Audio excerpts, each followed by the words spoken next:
ಬೇಕಾದಷ್ಟಲ್ಲಿ ಮಾತಾಡಿದ್ದೀವಿ. ಮುಖ್ಯಮಂತ್ರಿಗಳ ಜೊತೆನೇ 4 ಮೀಟಿಂಗ್ ಆಯಿತು, ನನ್ನ ಜೊತೆ ಒಂದಷ್ಟು ಆಯಿತು. ಎಲ್ಲ ಮಾತಾಡಿದ ಮೇಲೆ ನಾವು ಸರ್ಕಾರ ಒಂದು ನಿರ್ಣಯ ತೊಗೊಂಡಿದ್ದೀವಿ. ನಿನ್ನೆ ಗೆಜೆಟ್ ಮುಖಾಂತರ ನಾವೇನು ಮಾಡ್ತೀವಿ ಅನ್ನೋದನ್ನು ಹೇಳಿದ್ದೀವಿ. ಆಮೇಲೆ ಇದು 4 ವರ್ಷಕ್ಕೊಮ್ಮೆ ವೇತನ ಪರಿಷ್ಕರಣೆ ನಮ್ಮ ರೋಡ್ ಟ್ರಾನ್ಸ್ಪೋರ್ಟ್ ಕಾರ್ಪೊರೇಷನಲ್ಲಿ ಆಗ್ತಾಯಿತ್ತು.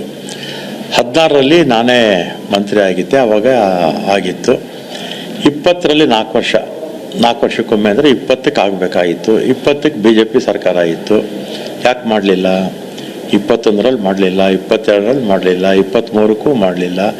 23ರಲ್ಲಿ ಚುನಾವಣೆಗೆ ಮುಂಚೆ ಬೊಮ್ಮಾಯಿಯವರು ವೇತನ ಪರಿಷ್ಕರಣೆ ಮಾಡಿದ್ರು. 15% ಕೊಡ್ತೀವಿ ಅಂತೇಳಿ ಅದು ಅಷ್ಟೇ ವೇತನ ಏಕಪಕ್ಷೀಯ ಮಾಡಿದ್ರು. 23ಕ್ಕೆ ಮಾಡಿದ್ರು. 38 ತಿಂಗಳದು ಬೊಮ್ಮಾಯಿಯವರು ಇವತ್ತು ಯಡಿಯೂರಪ್ಪ ಅವ್ರ ಮಗ ವಿಜಯೇಂದ್ರ ಪಕ್ಷದ ಅಧ್ಯಕ್ಷರಾಗಿದ್ದಾರೆ, ಅವರು ಮಾತಾಡ್ತಾರೆ. ಅಶೋಕ್ ವಿಪಕ್ಷ ನಾಯಕರು ಅಶೋಕ್ ಅವರು ಮಾತಾಡ್ತಾರೆ.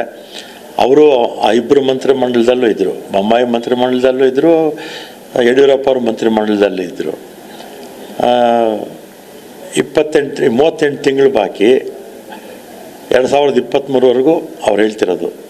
ಯಾಕೆ BJP ಸರ್ಕಾರ ಯಾಕೆ ಬಿಡುಗಡೆ ಮಾಡಲಿಲ್ಲ ಅಲ್ವಾ?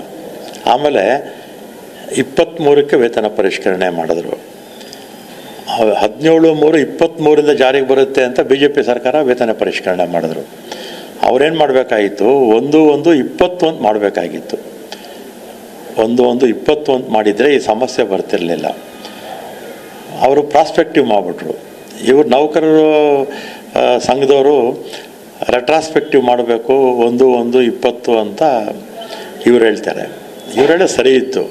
ಆದರೆ ಆಗಿನ ಸರ್ಕಾರ 17/3/23ರಿಂದ ಜಾರಿ ಆಗುತ್ತೆ ಅಂತ ಅವರು ಜಾರಿ ಮಾಡಿಬಿಟ್ಟು ಹೋಗ್ಬಿಟ್ರು. ಆಮೇಲೆ ಈಗ ನಾವು ಸರ್ಕಾರ ಒಂದು ತೀರ್ಮಾನ ತಗೊಂಡಿದ್ದೀವಿ. ಆವಾಗ ಶ್ರೀನಿವಾಸ ಮೂರ್ತಿ ಅಂತ AS ಆಫೀಸರ್ ಇದ್ರಲ್ಲ, ಅವರ ನೇತೃತ್ವದಲ್ಲಿ, ಅಂದರೆ ಅವರೊಬ್ಬರೇ ಸಮಿತಿಯ ಸದಸ್ಯರು, ಈ ಸ್ವಲ್ಪ ರಿಫಾರ್ಮ್ಸ್ KSRTCನಲ್ಲಿ ಏನೇನು ಮಾಡಬೇಕು ಅಂತೇಳಿ ಒಂದು ಸಲಹೆ ಕೊಡೋದ್ರ ಜೊತೆಗೆ ಈ 14 ತಿಂಗಳು, ಈ 38 ತಿಂಗಳದ್ದು ಬಾಕಿ ಡಿಸ್ಪ್ಯೂಟ್ ಇತ್ತಲ್ಲ ಅವಾಗ, ಅದರಲ್ಲಿ 14 ತಿಂಗಳು ಕೊಡಿ, ಕರೋನಾ ಎಲ್ಲ ಇತ್ತು ಆ ಸಂದರ್ಭದಲ್ಲಿ.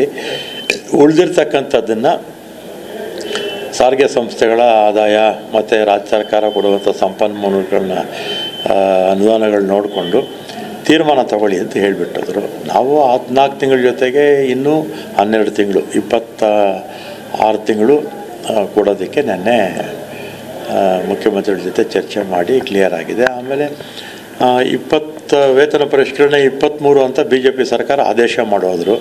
ಅದ್ರ ಪ್ರಕಾರ 27ಕ್ಕೆ ಆಗಬೇಕು. 23ಕ್ಕೆ ವೇತನ ಪರಿಷ್ಕರಣೆ ಅಂತ BJP ಸರ್ಕಾರ ಮಾಡಿದ್ದು, ನಾವಲ್ಲ. 4 ವರ್ಷ ಆದಮೇಲೆ ಅಂದರೆ 27ಕ್ಕೆ ಆಗಬೇಕಾಗಿತ್ತು. ಆದರೆ ನಾನು ಅದು ಮುಖ್ಯಮಂತ್ರಿಗಳಿಗೆ ಹೇಳಿ ಅದು ಬೇಡ ಅಂತೇಳಿ ಅದನ್ನು 1 ವರ್ಷ 25ಕ್ಕೆ ಹಾಕಿದ್ವಿ. ಸರಿ.